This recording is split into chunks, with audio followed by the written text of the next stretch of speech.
বাসা দেখছো কোথাও? আমি বাসা খুঁজতেছি, কিন্তু এই সম্ভবত দেখতে পারছি ওই যে বাসা কিছু একটা। তো হ্যালো এভরিওয়ান, আজকে চলে আসলাম আমি এই যে বাগানটা দেখছেন আমার পিছনে, এই বাগানে রয়েছে শত শত পাখির বাসা। তো কি পাখির বাসা আছে সমস্ত পাখির বাসা দেখানোর চেষ্টা করব, এবং আপনাদের আরো একটা বিষয় দেখাবো।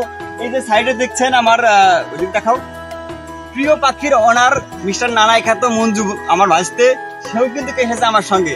তো তারও চ্যানেলের জন্য সে ভিডিও করতেছে। তো আপনাদেরকে আমি দেখাবো এখানে আসলে কতগুলো পাখি আছে আর কতগুলো পাখির বাসা আছে, কি কি পাখির বাসা আছে সমস্ত কিছু দেখাবো। আমার আজকে সব থেকে বেশি টার্গেট যেটা, সেটা টিয়া পাখি এবং শালিক পাখির বাসা সংরক্ষণ করা। তাদের বাসাতে কি আছে না আছে সবকিছু দেখার চেষ্টা করবো। তো এই যেখানে যে আমার ভাসতে ভাসতে কথা বলে, তারা আসলে দেখতে পেয়েছে না। কি অবস্থা, তুমি বাসা দেখছো কোথাও?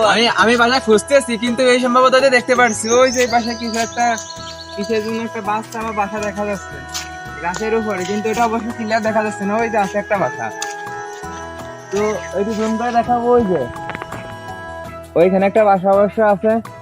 আমার মনে হয় ওটা টুনটুনি পাখির বাসা, টুনটুনির অথবা সরাই পাখির বাসা। তো ওখানে ডাকাডাকি করতেছে পাখিগুলো। তো আমি যেটা বলেছিলাম যে এই বাগানটিতে এত শত শত পাখি আছে যে কত ধরনের পাখি যে আসে সেগুলো আমি নিজেও জানি না। সমস্ত কিছুর এই রহস্য উদ্ঘাটন করার জন্য কিন্তু আমি এসেছি।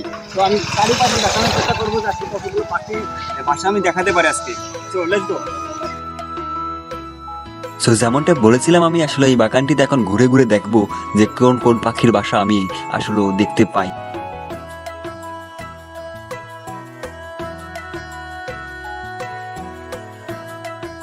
সো আমি আসলে খুঁজতেছিলাম ঘুঘু পাখির বাসা এই বাগানটিতে, কারণ ঘুঘু পাখিতে অনেক ডাকাডাকি করতেছিল, আশেপাশে অনেক ঘুঘু পাখি ছিল উপরে, যেগুলো আসলে আমি দেখেছিলাম। দেখে আসলে ওদেরকে বলতেছিলাম এখানে ঘুঘু পাখি আছেই আছে।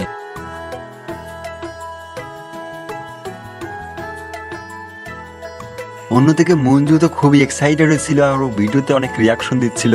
আমি আমার ক্যামেরাম্যানকে ডাক দিয়ে বললাম যে দেখো ওই যেখান থেকে একটা পাখি উড়ে যেতে দেখলাম, তো চলো তো ওখান থেকে আসলে কিছু দেখা যায় কিনা। সো আমার ক্যামেরাম্যানও খুব এক্সাইটেড হয়ে আমার সঙ্গে আসতে শুরু করে এবং বলে যে ভাই যদি কিছু থাকে তাহলে দর্শকদের চলো চলো দেখাও তুমি।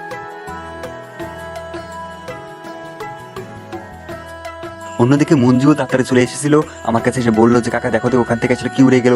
তো আমি আসলে ওখানে যে গিয়ে দেখি একটা বাসার মতন দেখি, একটা খরগোশের বাসার মতন ছিল। আসলে খরগোশ এখানে ছিল না, আমার যেটা মনে হয় কয়েল পাখি থাকতে পারে এই বাসাটিতে।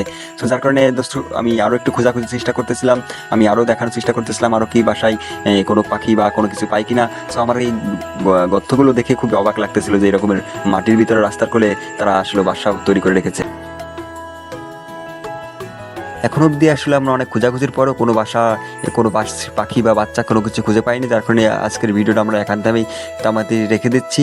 নতুন কোনো ভিডিওতে দেখা হবে কোনো পাখির বাসা নিয়ে। ধন্যবাদ সবাইকে।